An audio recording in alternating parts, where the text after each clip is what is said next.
वजीर ने अचानक बादशाह की वजारत छोड़ दी और घर जाकर अल्लाह की इबादत में मशगूल हो गया। बादशाह बहुत परेशान हुआ और वजीर के पास चला गया और पूछा कि मेरी तरफ से तुम पर कोई ज्यादती हुई हो तो बताओ, किसी ने कुछ कहा तो बताओ, यूं अचानक वजारत छोड़ने की वजह क्या है?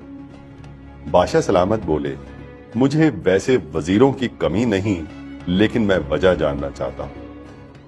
वजीर ने बादशाह से कहा, मेरी वजारत छोड़ने की 6 वजूहात हैं। आप बैठे रहते हो और हम आपके अदब में खड़े रहते हैं, और अब मैं जिस बादशाह का गुलाम हूं, इसकी इबादत यानी नमाज में भी बैठने का हुक्म है।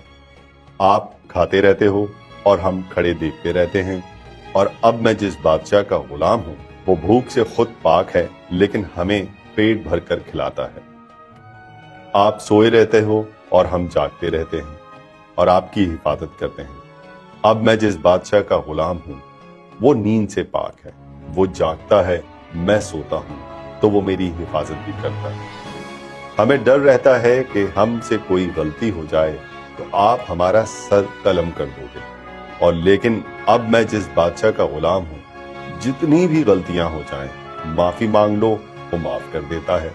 बेशक वो माफ करने वाला और रहम करने वाला है। हम आपसे कुछ मांगते थे, तुम अपनी हैसियत के मुताबिक देते थे, और कभी कभी इनकार भी कर देते थे और बावर भी कराते थे कि तुम्हें मैं पहले भी बहुत कुछ दे चुका हूं। लेकिन अब मैं जिस बादशाह का गुलाम हूं, मैं इससे जो भी कुछ मांगता हूं, वो फौरन अता कर देता है, और कभी कहता भी नहीं कि पहले भी तुम्हें बहुत इनायत कर चुका हूं।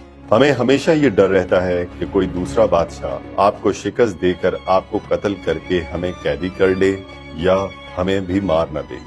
लेकिन अब मैं जिस बादशाह का गुलाम हूं, वो ऐसा बादशाह है कि कोई उसे शिकस्त दे ही नहीं सकता, बल्कि सारी दुनिया में किसी की बादशाही है जिसके लिए आसमानों और जमीन की सारी बादशाहत है, और वो हर चीज पर कादिर है। बादशाह वजीर का जवाब सुनकर लाजवाब हो गया और कहा कि यकीनन तुमने सबसे बड़े बादशाह की गुलामी इख्तियार कर ली है।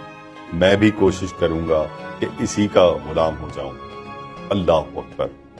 दोस्तों, हम अक्सर ऐसे अफराद की गुलामी करके ज्यादा फख्र महसूस करते हैं जो दुनिया में हमें अच्छी उजरत या अच्छा रोजगार दे, लेकिन हम अल्लाह रब्बुल इज्जत के एहसानात को क्यों भूल जाते हैं? इस बारे में सोचिएगा जरूर। क्या आप ऐसे बादशाह की गुलामी करने में फख्र महसूस करेंगे जो तमाम जहानों का रब है? आपके जवाब का इंतजार रहेगा।